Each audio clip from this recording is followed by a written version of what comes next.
njukki ak mbay la ray dëkk la yu nekk ca boori Pekes ga ca kees fu ci nekk benn waxtu du une heure jot na fa waxtu woowee moo jot ci rajo Futur Média xibaaru digg bëccëg gi salaamaaleykum. Mamadou Mohamed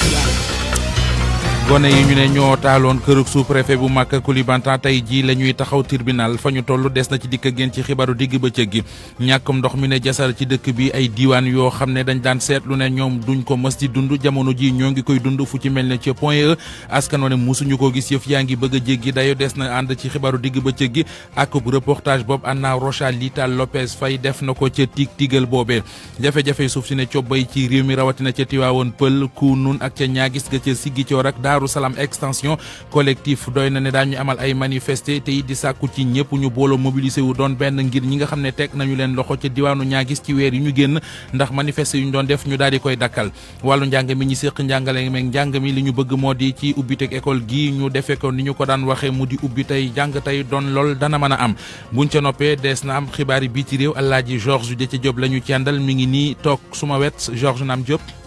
maa ngi lay fay Mamadou Mohamed Ndiaye daañu dem ba ca Guinée ñu fa way déglu ba léegi waa CENI démb siwal nañ ay résultats yu njëkk résultat provisoire partiel Alpha Condé moo nekk ca bopp ba ci ñeenti circonscription jamono ji nag tension moo fa am ay manifester sax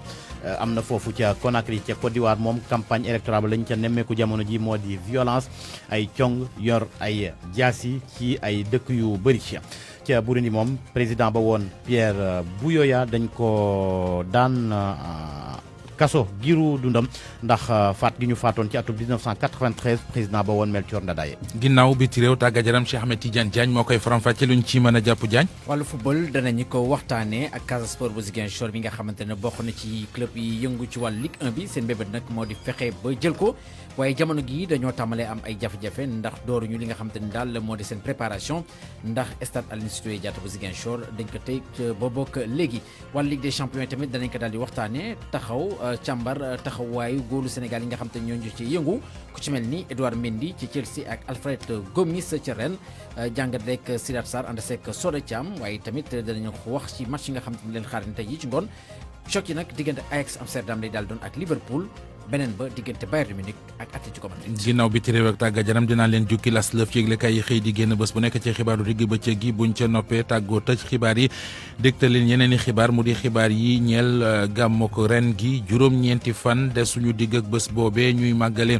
ganes ak àdduna gën gi mbindeef Seydina Muhammad sallallahu alayhi wa sallam ci njeextal xabaar yi lay doon ñu ci ànd ak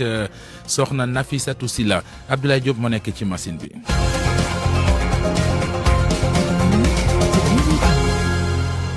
Mohamed Ndiaye ci kàddu gi mbokk yi nuyu leen rafetlu ànd bi ak rajo Futur Média ni ñu ko junjëwoon ci bopp bi rek la ñuy duggee ak yéen ci yaatal gi doore xibaaru digg bëccëg ak ndaw yi nga xam ne des leen a tegoon loxo di leen tuumal ne ñoo taali woon kërug sous-préfet bu Maka Koulibantang tey jii xëy nañu taxaw tribunal Moussa Omar Gueye maa ngi lay nuyu. ñu ngi lay fay Mamadou Mohamed Ndiaye. atte nañ leen bu nuppi wala atteeguñ leen.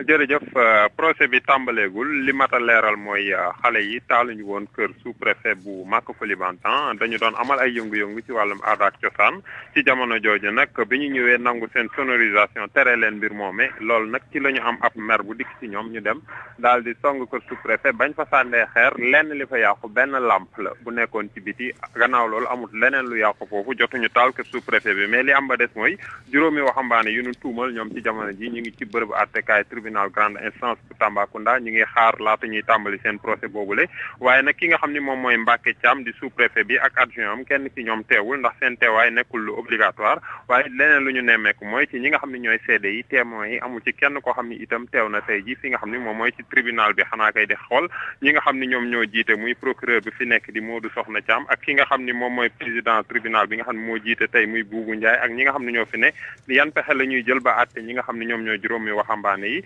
leneen lu ñu mën a jàpp mooy mbir mi ngi amoon ci talaata jàpp ñaar fukki fan ak juróom-ñeent àllarba fanweeri fan ci weeru sàttumbar bi ñu génn loolu nag bi nga xam ne am na ci Maka Koulibantang li am ba des mooy ña nga xam ne ñoo faree ci Maka Koulibantang muy kilifa yi jotuñu wut avocat sax parce que nee nañu fi mu nee nii li leen gënal mooy nañu daal oyofal daan boo xam ne fas nañ ko yéene teg waxambaane yi gannaaw li ñu def moom daanaka ñoom it sax rafetlu wuñu ko di fàttali rek xale yooyu itam laata kon ñu yegg ci kër sous-préfet bi dafay sànni xeer ak di wane seen mer amaloon nañu benn bisu set setal boo xam ni garab ak ñax yi nekkoon ci wetu kër sous-préfet bi yëpp ñoom ñoo ko dindi woon ba mu set wecc fa am na ay vidéo yu wane ni sous-préfet bi ba mu dikkee sax di rafetlu loolu ñu ngi doon génnee ay kankurang di fecc di wane mbégte di wane saafonte di wane cohabitation bu rafet moo mës a dox diggante askan wi ak ñi nga xam ne ñoo fa toogal nguur muy sous-préfet bu Maka Koulibantang Mamadou Mohamed Ndiaye. mu nekkoon Moussa Omar Gueye foofee ca diwaanu Tambacounda ngir rajo Futur Média plateforme citoyenne doy na nga xam ne bari na organisation yu ca nag ñoo ngi dànkaafu nguur gi ngir Moussa ki pexe ki matuwaay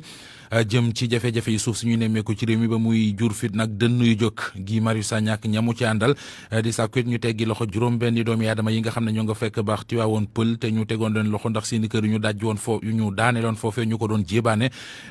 doy na ne dinañu amali yëngoo ki yëngal dana ca bokk ci marche nationale bu ñu yemal juróom-ñaari fan ci novembre gi ñu dëdmal Guy Marius Sagna moo ko xamle ñu déglu ko ci téléphone Alaaji Njogu Jeen. fitna bi amoon Casamance ñu naan jeex na wala jeexul tey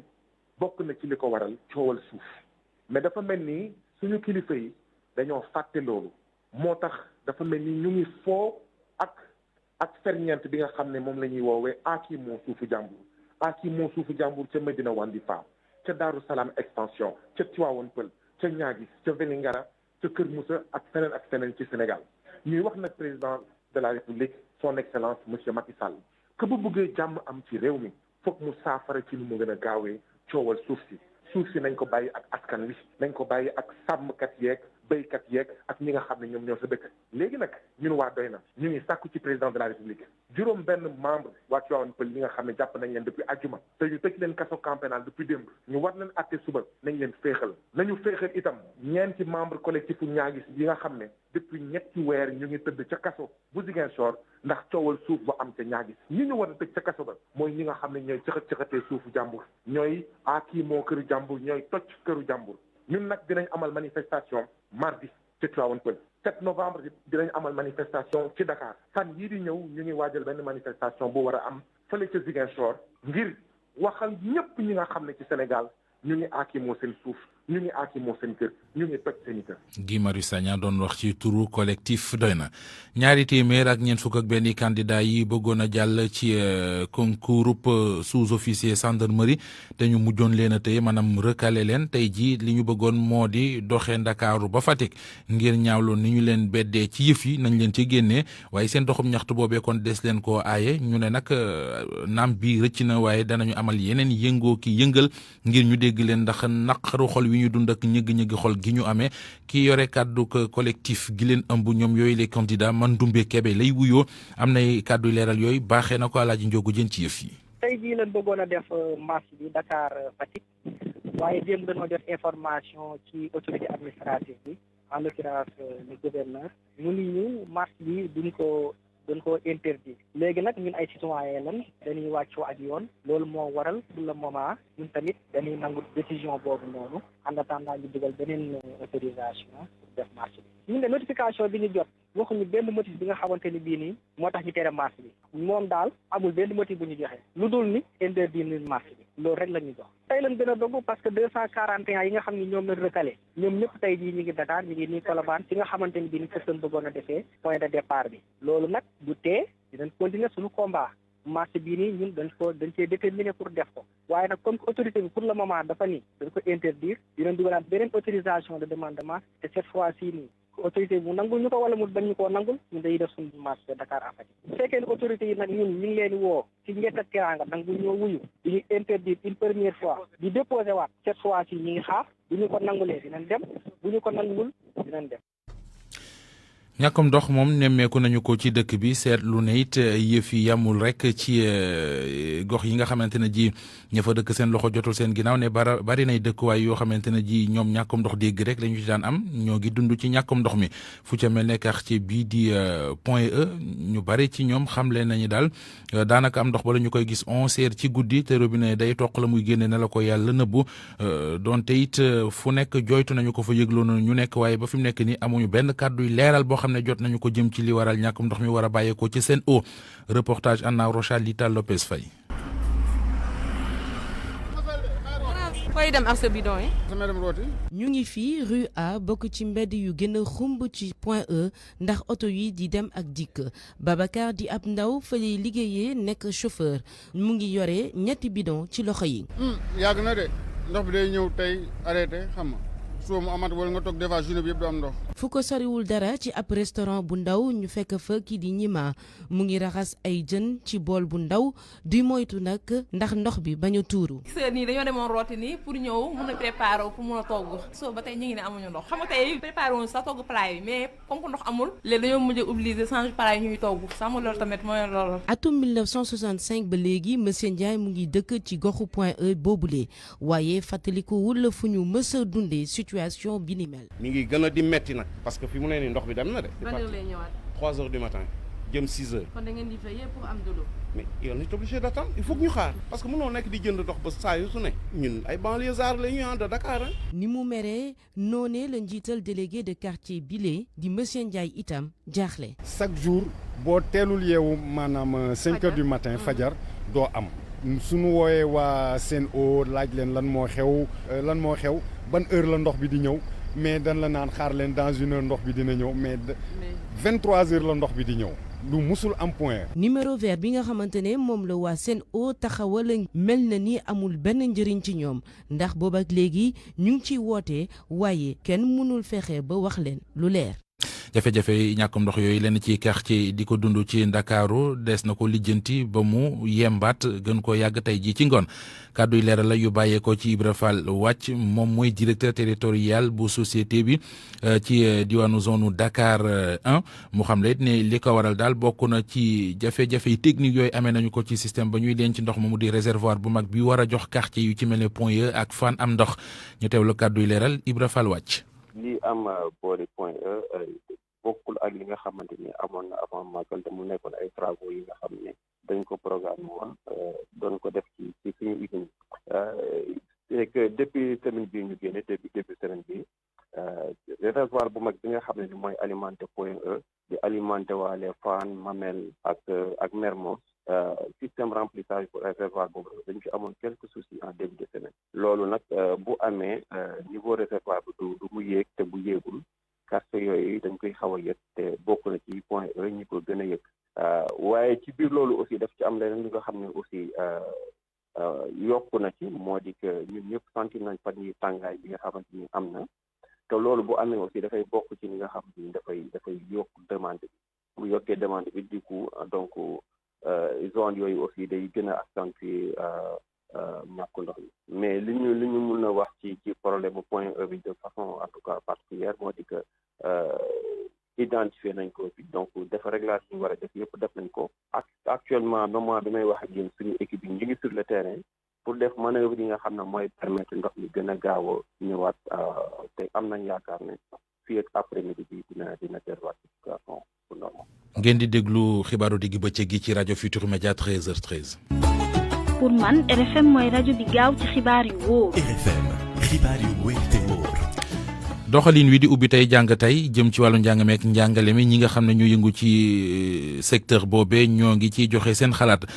njiital fédération gi jaboote waajuri ndongo yi di fédération nationale des parents d'élèves du Sénégal gis nañu ne ngir loole mën a yemb faaw dafa am ay jéego yu ñu war a teg maanaam def ca yitteeg yi la ju bari ngir mu mën a nekk ci weneen wàll wi secrétaire général bu SAEMS moom jàpp ne gouvernement bi moo ca war a gën a dugal loxoom ngir ubbi tey jàng tey mën a nekk tey Pabes Diba. ubbi tey jàng tey juróon na yaakaar yu bari ne dina soppi doxalin ci wàllu école suñ ko ubbee waaye boo defee xayma gi nag mel ni na am na lu bari lu ci des Bakary Badiane moo jiite fédération nationale des parents d'élèves du Sénégal. ñun parents d'élèves yi loolu la ñu bëgg ñu ubbi tey xale yi démarrer tey loolu mooy lan mooy laaj préparation de la rentrée. am na école privée yoo xam ni ñoom déjà commencé nañu inscription yi ñoom commencé nañu di defar seen salle de classe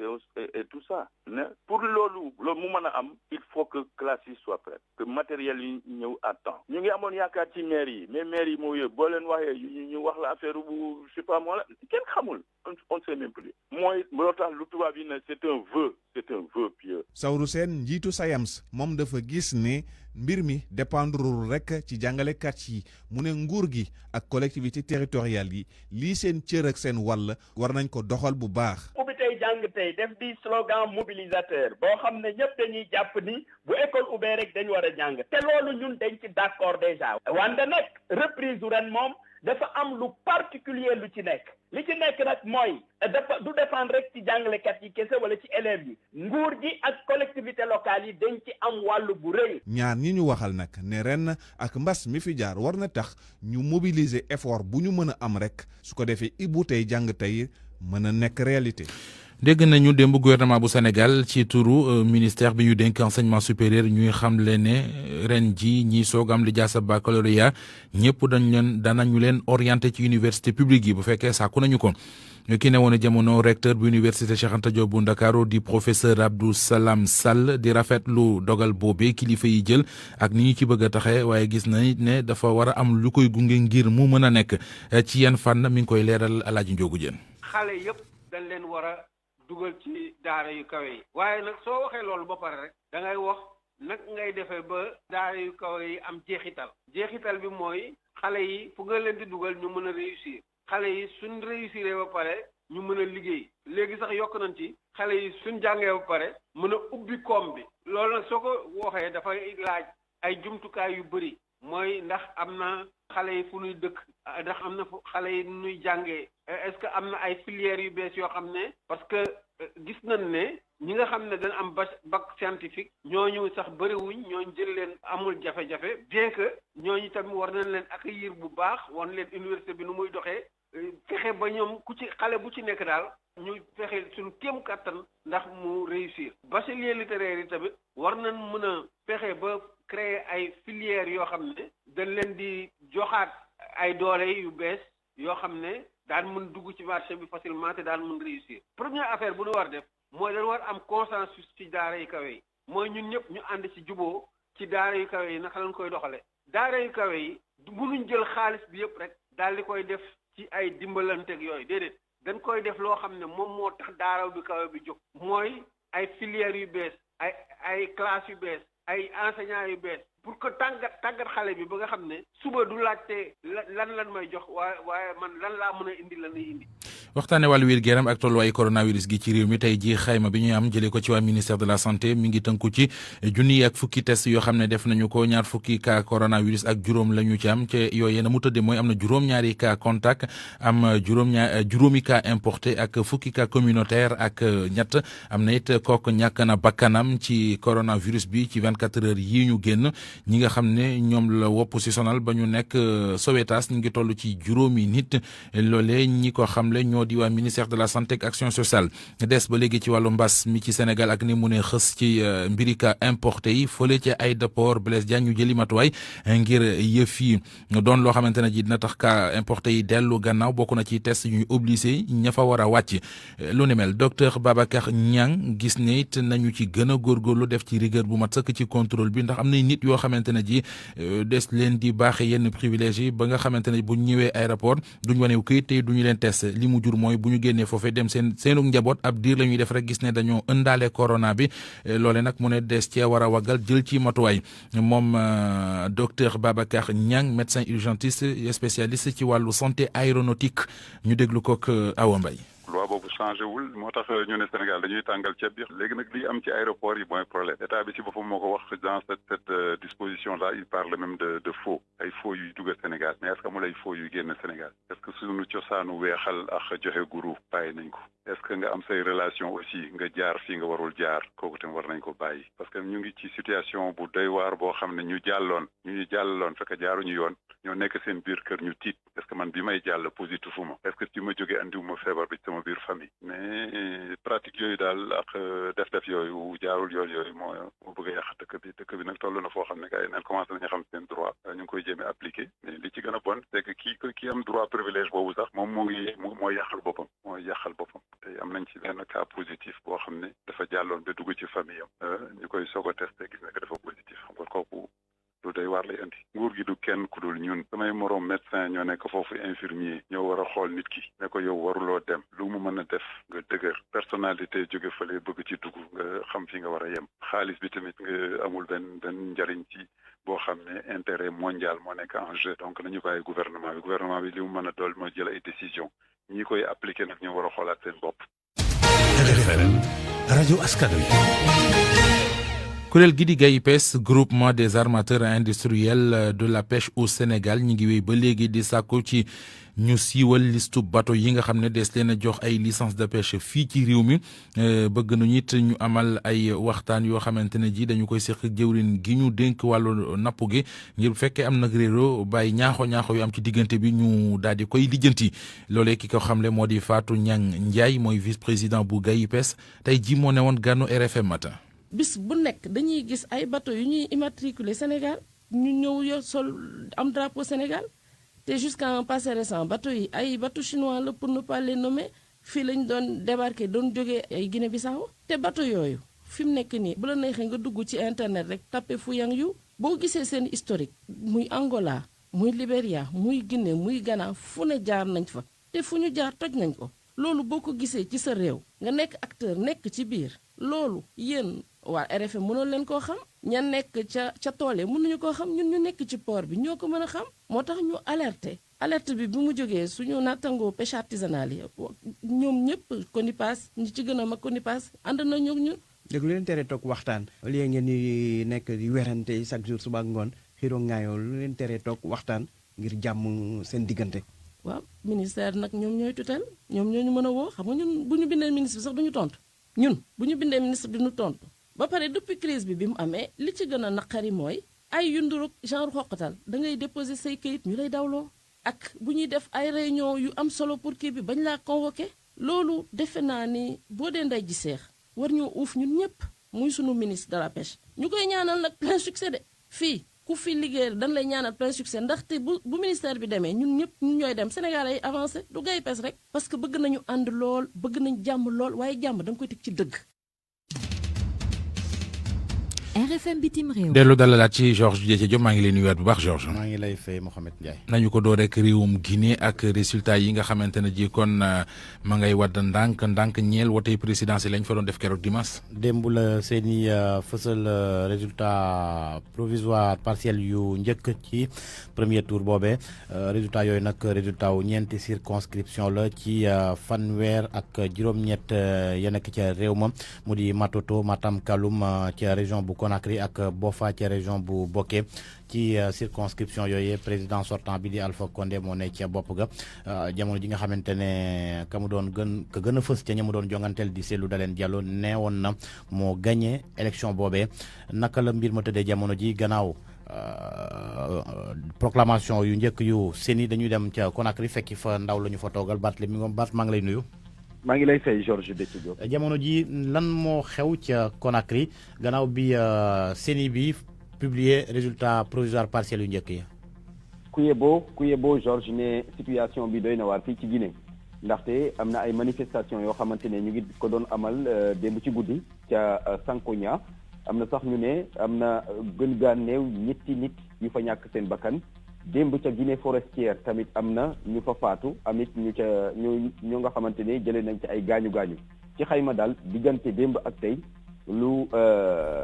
weesu wala bu lu romb juróomi nit ñàkk nañ fi seen bakkan lépp nag mu ngi tukkee ci résultat provisoire yi nga xamante ni dafa ñeenti commune te seeni siiwal leen démb résultat yooyu kii di Alpha Condé di président sortant bi njiital RCG Arc-en-Ciel moom la ñu ne moo gagné ci ñeent communes yooyu bokk na ci Kaloum Matam Matoto ak Bofa foofu nag ñeenti communes yooyu dafa jiitu lu sori sax ki nga xamante ni moo di principal adversaire am di Cellou Dalein Diallo ca Kaloum par exemple Condé am na lu toll ci 12 412 voix Cellou Dalein Diallo moom 8656 voix la am ca Matam Condé am na fa lu toll ci 25581 voix kii di Cellou Dalein Diallo am 18800 voix ca Matoto Condé am na fa lu toll ci 104450 voix Cellou Dalein Diallo am 85 658 voix jeexalee ko ca Boffa foofu Condé am na fa lu toll ci 23 993 voix Cellou Dalein Diallo am fa 12 454 voix di ay résultats yoo xamante ni indi na njàqare ak mer ci camp UFDG mu di parti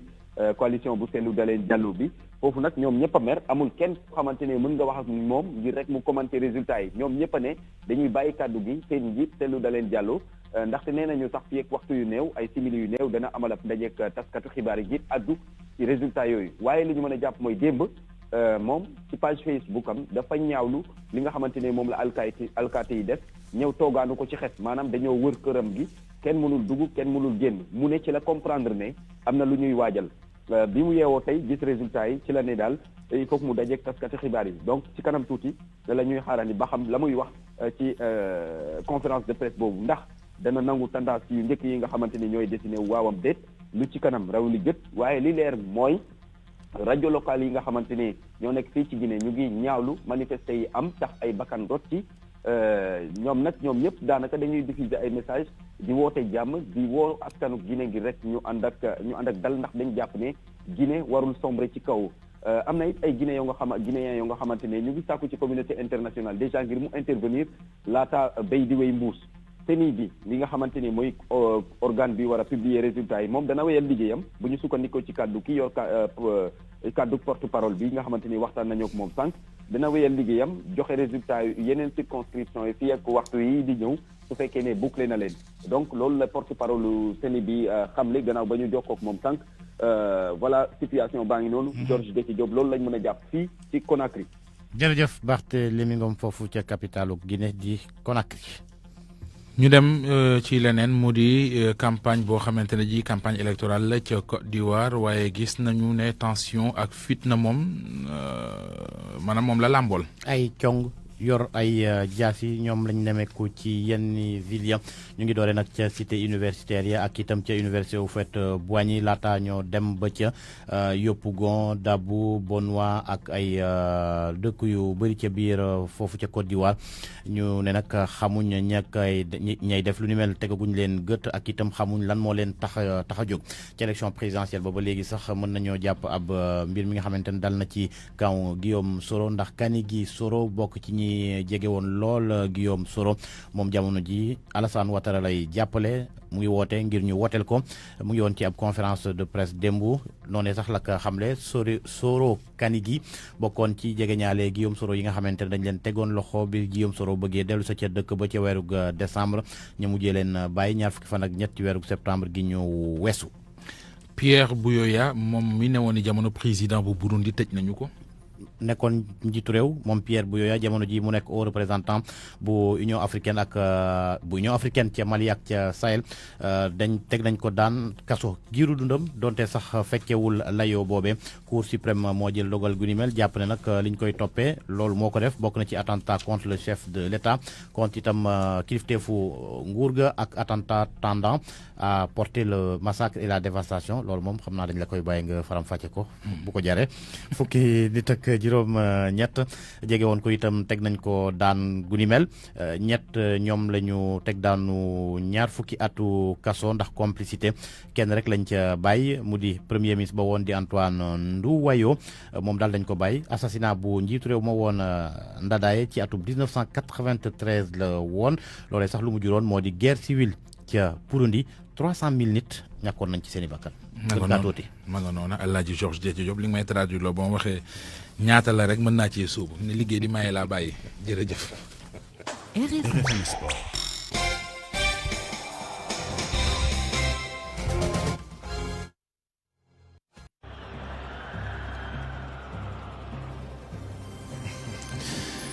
bàkk baa nga ak di yéene tàggat yaram ji ñu ci yànd ak Cheikh Ahmed Tidiane Diagne Cheikh maa ngi lay nuyuwaat. maa ngi lay fay Mamadou Mohamed Ndiaye. waxtaanee wàllu football ak saison bii di ñëw Casa Sport bu Ziguinchor jamono ji dafa mel ne dafa am ay perturbation ci wàllu phase de préparation yi lu leen dal lu xew. waaw moo di ñàkkum stade bu ñu tàggatoo stade Aline Sitoé Diatta bu Ziguinchor nag dañu ko daal di tëj ndax arrêté ministériel bi gannaaw ba Covid 19 bi ñëwee ba tey ñoom nag si lañ daal di jël dogal tëj googule stade te ñoom ne nañ fi mu toll nii amuñu fenn fi nga xam te ne daal fa la ñu mën a préparé woo li nga xam te ne daal moo di saison bi dañ si daal di déglu seen entraîneur di Ansou Diadhiou ci téléphone Lamine Ba. fu mu nekk nii ak li xew nii parce que mënuñu préparer championnat bi parce que le 5 octobre bi jot nañu benn document parce que ñu rencontré directeur stade bi Ziguinchor bi ci moom ñu document bi nga xam ne jot na ko ci ministère des sports di prolonger interdiction d'utiliser les stades les lieux publics pour 3 mois donc 5 octobre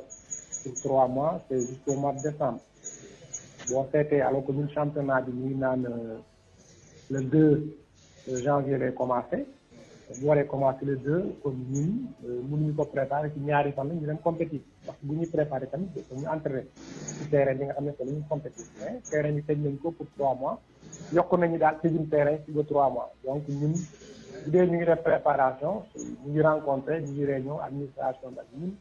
ak joueurs yi pour xool éventuellement bu fekkante ne championnat bi dina am réellement naka lañ ci war a duggee mais pour le moment newuñ ci dara daal newuñ ci dara à part waxtaan bi pour xool naka la ñuy war a préparer. waxtaane wàllu Ligue des champions ca Europe ak ñaari góolu Sénégal yoo xam ne wane nañu seen bopp démb kenn ki ca Chelsea kenn ki ca Rennes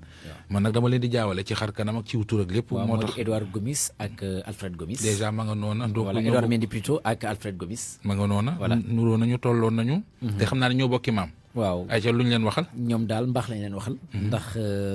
jogante yi nga xamante ni daal démb ñu ngi ko doon amal ci wàllu Ligue des champions ku ci nekk fa nga féete am na la nga xamante ni daal jot nga ko wone gannaaw loolee nag Soda Thiam daal ne seq waxtaan ak kenn ki nga xamante ni moom daal ancien góol la woon ci équipe nationale ba pare xam-xam màcc loolu ci mbir mi ma ngay évaluer performance Edouard Mendy ak kii di Alfred Gomis. amuñu ndam ci seen ay club ak seen match gu njëkk ñeel la Ligue des champions waaye Edouard Mendy naka noonu Alfred Gomis am nañ ci way wu rafet bu ñu sukkandikoo ci Sidat Sarr di coordonnateur bu amicale des préparateurs de gardiens bu Sénégal. ñoom ñu ngi confirmer que li ñu waxoon ci ñoom que ne ay góol yu mag lañu attente bi nit ñi doon xaar ci ñoom vraiment ils l'ont prouvé nañ ko démb ci match Ligue des champions yi parce que soo xoolee seen cursus ñu jaar ak li ñu wane ñoom actuellement dañu nekk ay góol yoo xam ne dañu bokk ci góol yi nga xam ne ñoo gën a war a bokk nañ ci élite démb nag dañ ko confirmer dañu wane seen bopp. Edouard Mendy nag léegi moom mooy numéro 1 ci Chelsea loolee nag du lu bette bu ñu sukkandikoo ci Sidat Sarr moom technicien bi sax xamal nañu ne lu ñu doom xaar la. soo gisee Lampard li mu wax démb dafay confirmer qualité bi mu gisoon ci Edouard ba indi ko Gomis la même chose. Sidat Sarr yokku ci ne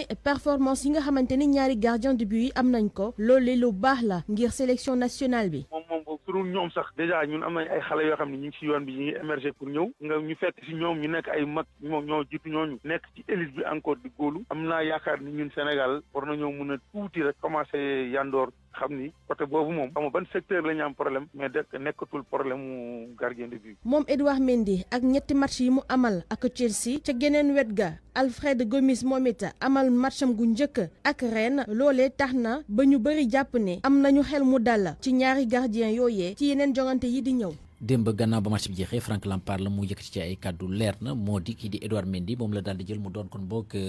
gardien titulaire am ki nga xam te ne moo di Petr Cech bokk ci encadrement équipe bu Chelsea bi moom nag jamono gi bokk na si joueurs yi nga xamante ni Frank Lampard boole na leen ci liste ngir ñu daal défendre kon bokk seen couleur équipe di Chelsea ci wàllu Ligue des champions. Petr Cech mooy ki daan takk masque bi ci bopp bi. waaw kay ma nga noonu. moom retraité wu. moom retraité woon na gannaaw bu mu jógoon Arsenal. dafa deltu woon ginnaaw ci biir daal. wax nga dëgg jaar na ci ñun yooyu tout ça voilà donc ba ko Chelsea jëlee nag dañ ko jël mu renforcer li nga xamante daal moo di seen góol yi leen jàppale ci liggéey bi waaye dem nañ ba jëmmi jamono fi mu toll ni Frank Lampard jàpp ni war na mën a kon bokk ci jour yi nga xamante ne dinañ défendre couleur Chelsea. ana lu njool la kan si am na ca lu njool lu xaw a tooy nii rek Balaga déedéet mooy Kepa. ah Kepa waaw moom la. kanam mooy Kepa moom fi mu toll nii kay day doon deuxième wala troisième goal rek. ma nga fa daal. waaw ma nga fa Mendy fi mu toll nii mooy gardien titulaire bi. ay ca yëgale. ba tey ci wàllu xibaar jàppale ni kii di Idrissa Gana Gueye moom démb jotoon na football ak équipe bi nga xamante ni moo di Paris Saint-Germain si jongante gu doon dox seen digg ak ñii di waa Manchester United ci wàllu Ligue des champions moom nag ba ñu demee mi-temps daal di dellu si waat ci li nga xam moo di terrain bi dañ ko jot a génne ndax gaañu mi nga xamante ni. amee na ko ci pooj bi maanaam ischio-jambier. loolu nag moo di blessure grand footballeur yi. ba ma cee toll nag loolu la gàntalu sama carrière Ndiaye. ischio-jambier fa laa gaañoo moo tax ma bàyyi football. ba tey jii di ci wax Abdoulaye da koy wetti waaye lu ci mënti am rek jàpp leen ni moom Idrissa Gana Gueye nee nañ daal ci xayma dana toog ab diiran du yëngu ci football maanaam ay semaines yu bëri yi nga xamante ne daal du football lu ci mënti am rek ñàkkul ni yëf yi dana leer fi lekk ci kanam tuuti ci lu jëm ba tey ci wàllu xibaar ñi Ligue des champions lii di suite première journée bi tey jii ci ngoon Bayern Munich di équipe championne en titre moom nag dina tase ñi di waa Atlético Madrid ci bu 19h jotee googule jamono itam diggante Ajax Amsterdam ak ñi di waa Liverpool ci waxtu woogule tamit Olympique bu Marseille moom dana retrouver waat li nga xamante ne daal moo di gëlee compétition gannaaw bu mu toogee moom tam ab diir gu yàgg nga xam ne yëngu ci ñoom nag ña nga ca Grèce seen diggante ak Olympiakos keneen jongante 19h ba tey diggante Manchester City ak ñi di waa Porto. Inter de Milan moom dana tase ak doomu Allemagne yi di waa Borussia Mönchengladbach yeneen doomu Italie moo di Atalanta bu Bergame ñoom danañ tase ak ñi di waa Midtjylland waaye 16h55 ñaari match yi dina door bu njëkk diggante Salzbourg ak Lokomotiv bu Moscou ba ca des nag diggante Real Madrid lay daal di doon ak doomu Ukraine yi di waa Shakhtar Donetsk. maa ngi lay gërëm bu baax a baax Cheikh nee nañu ba ngay football problème mu catégorie nga amoon dañoo xamul fu ñu lay boole. Ndiaye man je te jure j'étais très bon. J'étais très bon excentré laa woon te bu ma la rombee dootuma gisaat. très technique. moo tax it. je suis resté dans les annales du football. mais est-ce que janvier mujj yàqu ma mujj bàyyi football. Universel Pousse ak seen kénkéeri AAD Abdou Alima Diop ñoo leen di may li ci yéenekaay yi. Mamadou Mohamed Ndiaye. jërë ngeen jëf màggatum lëndëm ku ko dajul mu daj boppam Vox Populi nañu taxawaay boobee la kilifay réew mi taxawee ngir dakkal kaa importé yu bari ñuy nemmeeku fan yi mu tukkee ci coronavirus bi ne ci ñaari fan ci ñeent fukki kaa coronavirus ak benn yu ñu am ci Sénégal ñaar fukki ak juróom ay kaa importé lañu moo tax ñu bëgg cee jëli matuwaay ca matuwaay bokk na ci ne léegi balay kenn di duggati ci réew mi il faut que da ngay def ab test buy wane ne coronavirus o ca aéroport Blaise Diagne fa nga koy wane test boobee da nga koy def juróomi fan laata ngay ñëw ci réew mi Le Quotidien gisee ca ne yeneen frontières yu yees la ñu teg ngir dakkal li nga xam ne moo di cas importé yi am ci réew mi ña ngi ko tegee ci aéroport Blaise Diagne Sud Quotidien nañu à partir de tey test Covid-19 bi force lay doon ci képp ku bëgg a dugg si ci réew mi ak li ñu fi seetlu fan yi mu di coronavirus guy dellu gannaaw anki dina kay ci la xëy di wax ba wax ñu ne daanaka ñaari weer a ngi ñu seetlu ci réew mi wàññeeku ko cas coronavirus yi wàññeeku nañu ko ndax li ñu naan immunité collective moo ci am déet ba tax ñu am résultat yi laaj la bu journal bi xëy samp ci xëtamu njëkk ami kàngam ci wàll yi joxe ci seen xalaat kenn ci ñoom di professeur Massamba Diouf xam-xamam màcc jëm ci wàllu épidémie yéenekaay bi xibaar ñu it ne état bi nee na dina def ab enquête maanaam gëstu ngir am tàkk bu wér ci li am ci coronavirus bi ci réew mi fan yi ana lan moo ko jur ngir am pàcc mu mucc ayib ci réew mi ab système sanitaire bu performant plan